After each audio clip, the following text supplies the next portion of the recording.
বসে ঝিমায়, কেউ শুয়ে ঘুমায়, কেউ করে আড্ডা গল্প, কেউ বউ পেটায়, কারো বউ ঝাঁটায়, স্বামীকে শাসায় বেড়ে গল্প, কেউ বসে ছায়া শীতল গাছটায়, কেউ আছে প্রেম করার চেষ্টায়, বাঁশেরও বাঁশিতে তাই তোলে সুর, অলস ফুল অলস ফুল অলস ফুল অলস ফুল।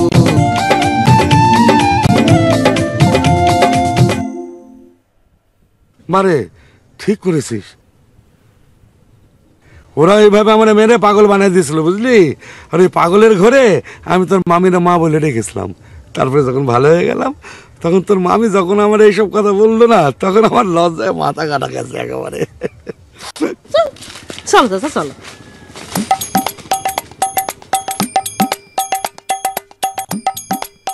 এ ভাই কও কও, যা যা জানো ভজা ভাই সম্পর্কে সব কও।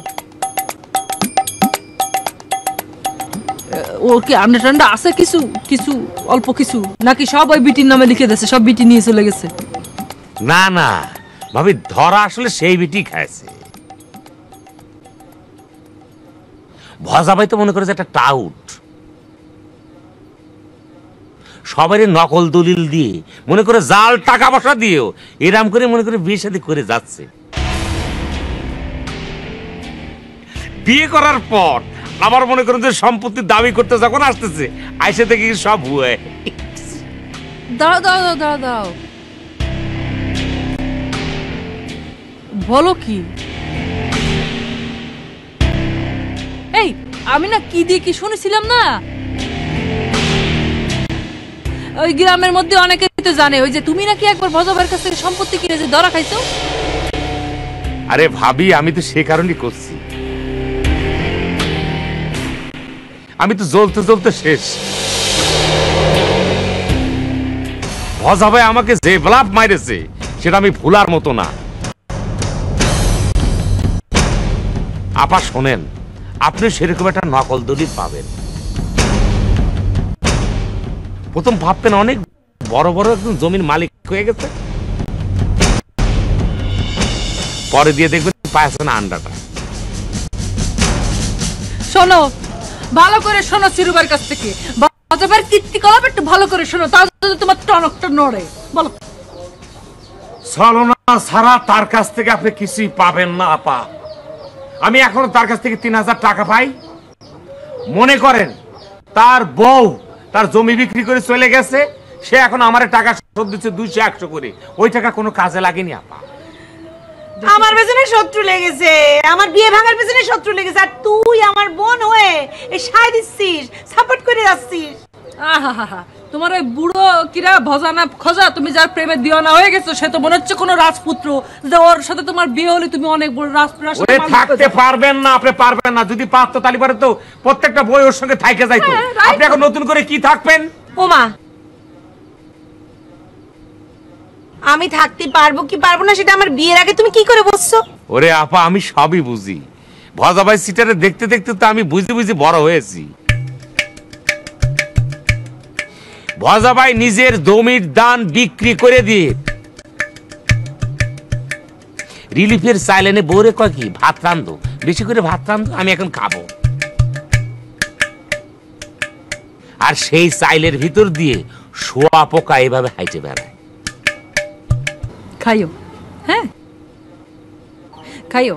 ওই ভজাবার বাড়ি যে ডিসকভারি চ্যানেলে দেখায় না, বাতের আড়ির উপরতে পোকা ধরে ধরে পুড়াই পুড়াই খায়, ওই করো ওই বাতের আড়ির উপরতে বাইসে বাইসে পোক ধরে ধরে খাই। হ্যাঁ বেলি, উল্টো পাল্টা কথা বলবি না তো। তার বাড়িতে এতগুলো লোক থাকে, কাউকে বের করতে পারতেছিলাম না। তোর কি মনে আছে কিরাম করে বের করেছি? এতগুলো লোককে ওই শুয়োপোকা খেয়ে থাকতো। আমি সব বুঝি তোদের কথা। বুঝেছি। ওই দেখো গে, তাহলে তাকে পোকা খাতে খাতে অভ্যাস হয়ে গেছে। সিরু ভাই তুমি দেখো না, ওই যে অনেকে মানুষ ভাত খাতে খাতে নখ খায়, একটু এটা ওটা খায়, সেরকম আর কি নখ খাতে খাতে অভ্যাস তো একসময় হয়ে যায়, পোকা খাতে খাতে অভ্যাস হয়ে গেছে, তাই না সিরু ভাই? সেরকমই সেরকমই সেরকম। আমার ওনারে আমি বলিনি, তোমরা আমার পিছে লেগেছো। আমার ওনারে আমি বলিনি, দাঁড়াও। আরে আচ্ছা ভাবি, ভজাবের থেকে আমি না তো কটা টাকা পাবো বলে তার পিছনে লাগিয়েছি, তুমি লাগিয়েছো কি কামে? আরে বুঝতেছ না, আমার এত সুন্দর বোনটা, এই বোনটারে বজা ভাই কি করে এই বয়সে সেরকম পটায় ফেলালো, পটায় ফেলে টোটালি একদম নিয়ে যাচ্ছে, সে বিয়ে শাদী করে ফেলতেছে। চিন্তা করিস কত বড় টাউট লোক এই বজা, আর ওই টাউটের সাথে আমার বোনের বিয়ে দেবো। চিন্তা করিস এটা কি মানায় কোনোদিন? এটা কি যায়? একটা ব্যাপার আছে না, একটা ফ্যামিলির একটা ব্যাপার আছে না। সেই সেই আর এক গ্লাস চা খাওয়া নাকি? একটু রং চা। বসো, নিয়ে আসতেছি।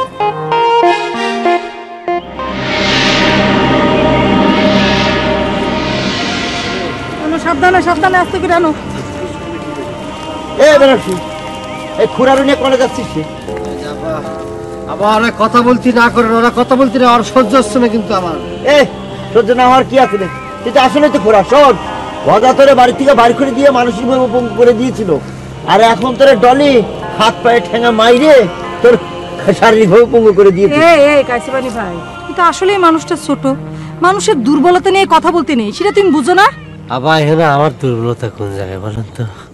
আমার তো দুর্বলতা নেই। আরে ভীরু কাপুরুষ তো না, ও তো নারী, কানারি। কানারি তো ওরা ডলি, যে আমার একলা পায়ে 50-60 জন মানুষ যুবক পোলাপাইন নিয়ে আমার বাড়িছে। 2, 3, 4, 5, 10 জন যদি হতো, লাইতে ওরা বাড়ি ফেলতাম, কিন্তু 50-60 জনের সাথে তো পারবো না। অনেক চেষ্টা করে পারি না, এই জন্য আজকে আমার এই অবস্থা।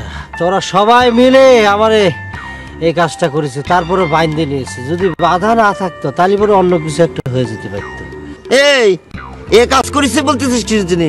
কজে মাইরে ঠ্যাঙারে কোনায় কোনায় মাইরে পুঙ্গু করে দিয়েছে। আবার ও কিন্তু আমারও অপমান করতেছে, আমার পায়ের মধ্যে মারিছে, আমার হাত কিন্তু এখনো কিন্তু ঠিক আছে, আর কিন্তু মাইরে তুলে করে দেবো।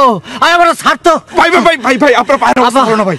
আপনার সামনে কিন্তু আপনার ভাইরা অপমান করতেছে, কিন্তু সহ্য হচ্ছে না। এই মন কার রে? মন তোর না আমার? হ্যাঁ, তোর মতো এরকম ভাই গ্রামে 50টা আছে। এরকম একটা দিনে লুইলে ভাই মরে গেলি পারে ফেরসি কিচ্ছু আসবে না, বুঝছিস?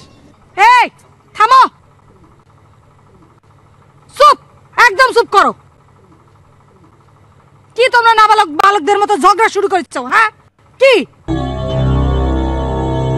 তোমাদের জন্য আজকে সারাটা দিন আমার আসল কাজ করা হয়নি। সে সকালবেলা ঘর থেকে বাইর হলাম, বক্কারে খুঁজে বাইর করব, তা না, সারাটা দিন ধরে আমার সব তোমাকে সহ্য করতে হচ্ছে। আবার আমি তো অসুস্থ, দেখতেছেন তো। ওরে জিনিসটা বুঝতেছিস টাকা, তুই তো বক করে আগানে বাগানে সারাদিন খুঁজে পাইলি।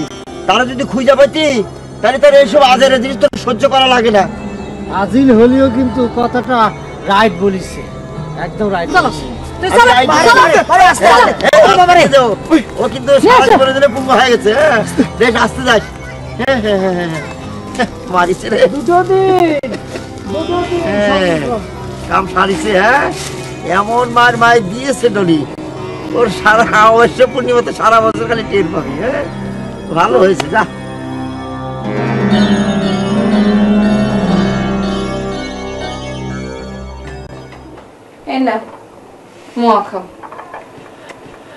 আচ্ছা সত্যি করে কত কবে যাবো এখান থেকে? আমার আর ভালো লাগতেছে না। সময় হলে চলে যাবো না, কোনো সমস্যা নেই, বুঝতে পারছো?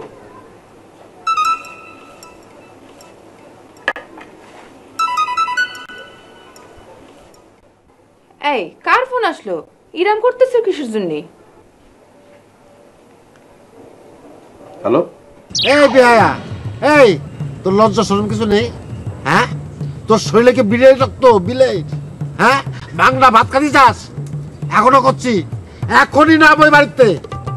আরে আশ্চর্য ব্যাপার। হ্যাঁ, না না, অনেক ঝামেলার মধ্যে আছি। তাছাড়া আমি এখন উনারা বেশ বিপদের মধ্যে আছে, আমি এখন উনাদের বিপদে রেখে যাইতে পারবো না। আমার দরদি রে। এই ওরা বিপদে থাকলে থাক, রাইতে বেলা শিয়ালে পাও ধরে টানি নিয়ে যাক, তো তোর কি? আরে ভাই, আপনি এসব কি বলতেছো তুমি এসব?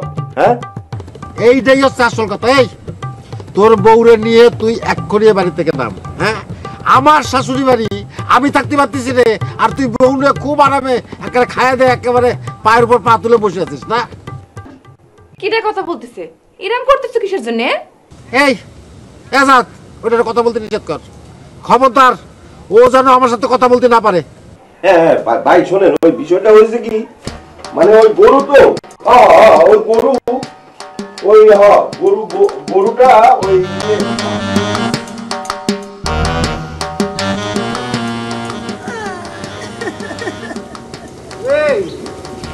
রজনীগন্ধা, এই তোমার চোখে পানি কিসের জন্য? তুমি কাঁদতেছো কিসের জন্য? আরে তোমার কান্না দেখে তো আমার হার্টবিট একেবারে ফেল করে যাচ্ছে। এই কে তোমার মনের ভেতর জামা বাবা চাইতেছে? এই বলো তুমি আমাকে, তার নামটা শুধু একবার বলো। কিছু লোক চায় না আপনার সাথে আমার শুভ বিবাহ সম্পন্ন। কে চায় না? তুমি কোনো চিন্তা করো না, ওই ক্যাসেবানি তার বউরে ওর বাড়ির খুঁটির সাথে বাইন্ধে রেখে তারপর কাজ দিয়ে এনে আমরা কবুল পড়ে আমাদের বাড়িতে নিয়ে আসবো তোমাকে। না না না না না না না না না। কি হলো, তুমি এরকম না না না না করতেছো কিসের জন্য?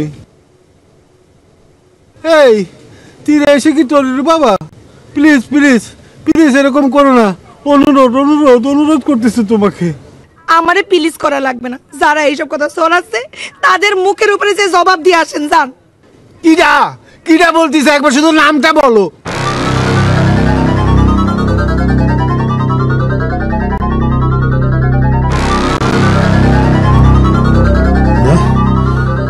আলেক তো শিরুকে মারে নেই, তারা আলেকের বাচ্চা তোর একবার পায়নি। এই যে এই ছেলেটা, এই যে কুদালের মতো দাঁত বার করে করে হাসতেছে, এই ছেলেটা বলি যে আপনি নাকি টাউট। তবে আপনি কাঁদতেছেন কেন?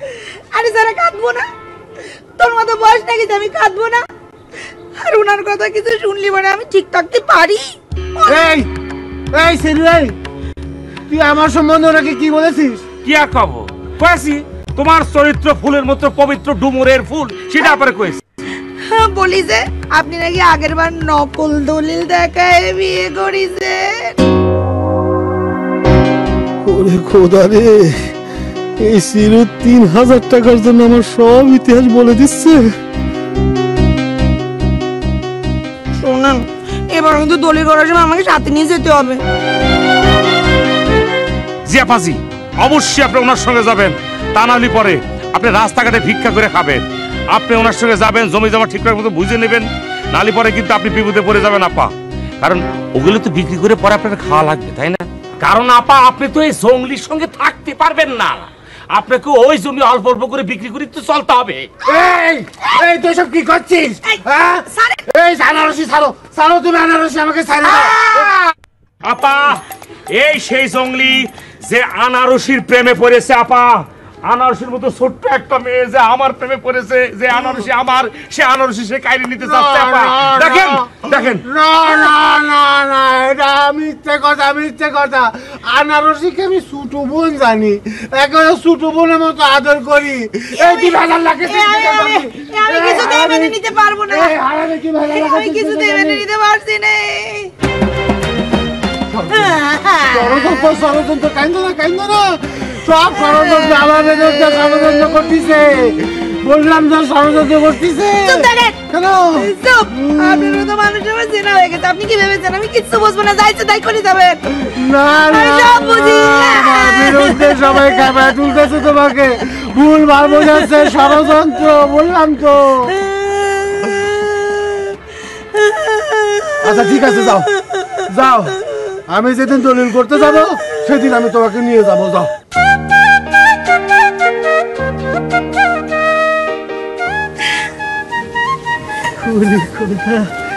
কি শান্তি লাগতেছে।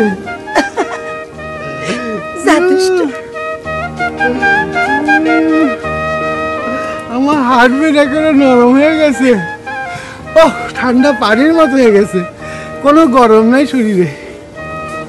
কবে নিয়ে যাবা? কবে কবে যেদিন যাবো সেদিন, ঠিক আছে না? এই শোনো,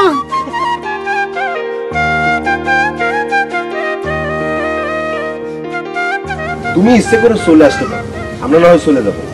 আমরা তো আর এখানে হাউস করে থাকতেছিলে, তাই না? হ্যাঁ, তুমি যে বাড়ি ঘরে দেনা দেনা দরবার করে রাখছো সেটা কি হবে? আচ্ছা একটা কথা কই ভাই, তুমি কি জায়গায় ঘুমাও? হ্যাঁ, লজ্জার কি আছে? ব্যবসায় মার খাইছি, এখানে তো আমার কোনো অপরাধ নেই আছে। আর ব্যবসায় তো মানুষ মার খাতেই পারে নাকি? এ ব্যবসায় মাইর খাইছো না টাকা পয়সা কোথায় উড়েছো তার ঠিক আছে? এ বেয়াদব, এই মুখ সামলায় কথা কবি। আমার চরিত্র ফুলের মতো পবিত্র। চাঁদের গায়ে কলঙ্ক থাকতে পারে, কিন্তু আমার কোনো কলঙ্ক নেই। আজকে ব্যবসায় মায়ের খাইছি বলে বড় বড় কথা করছিস। চিন্তা করে দেখ, আমি মনের দুঃখে বিষ খেলাম, আমার শ্বশুর বাড়ির কেউ একটু সহানুভূতি পর্যন্ত দেখাইল না। আর তুই সেই বাড়ি পড়ে রয়েছিস। তুই এক্ষুনি নাম, এক্ষুনি বাড়িতে বাইরে যা। এ তোমার উপর মায়া দেখালো না, তুমি তো তোমাদের উপর মায়া দেখে লাভ আছে? হ্যাঁ, আচ্ছা ভালো কথা, আমি যে বাড়ি গিয়ে থাকবো, আমি থাকবো কোথায়? বাড়ি আছে আমার? কেন, তোর প্রিয়তমা স্ত্রী আছে না, সেই বাড়িতে গিয়ে থাকবি। হ্যাঁ, নিজের বাড়ি রাখে আমি পরের বাড়ি থাকবো, তাই না? ফালতু কোনকার। রাখো ফোন, রাখো।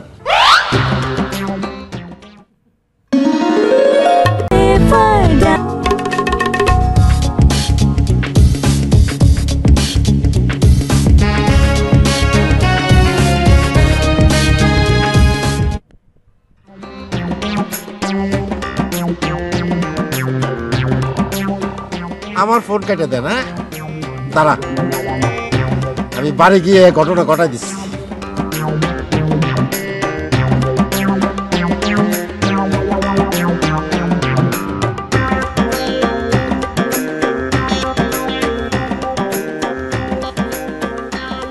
কি ব্যাপার, আজকাল কি মোবাইলের মধ্যে গরু টুটে বেচা কেনা হচ্ছে নাকি? ওই আর কি হচ্ছে আর কি। কি প্রফেশন তোমরা পাইছো, ধন্য, তোমরা ধন্য। আরে এটা তো সব প্রবলেমের মধ্যে আছে। হ্যাঁ, তোমার একটা কথা বলি, সেটা হচ্ছে যে এই পাস করে দেখা যায় যে কি করে, ওষুধের দোকানে সেলসম্যানের চাকরি নেয়, তাই না? রাস্তায় চলেছি একা, ছায়া শুনি বীর শান্তির নীল, ছোট ছোট গ্রামগুলি, মনের মধ্যে অনেক শান্তি চলে আসছে। শালাটা ফরমালির বাচ্চা গ্রাম থেকে চলে গেছে, অনেক ভালো লাগতেছে।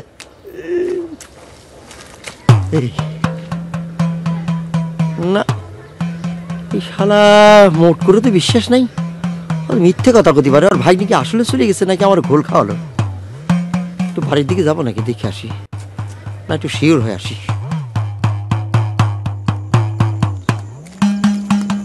চাচা, ও চাচা, কি হয়েছে?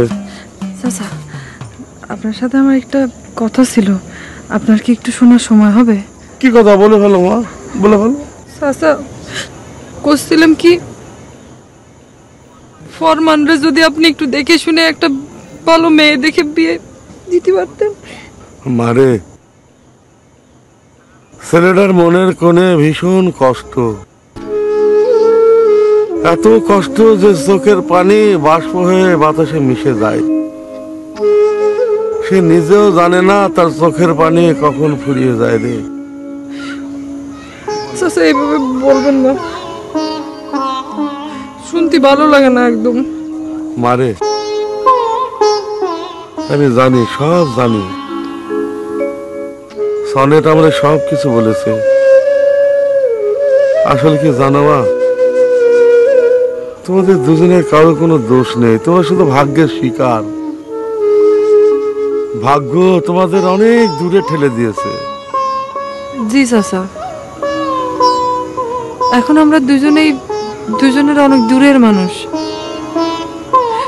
পৃথিবীর কারো যেন এরকম ভাগ্য না হয়। হ্যাঁ রে মা, তাই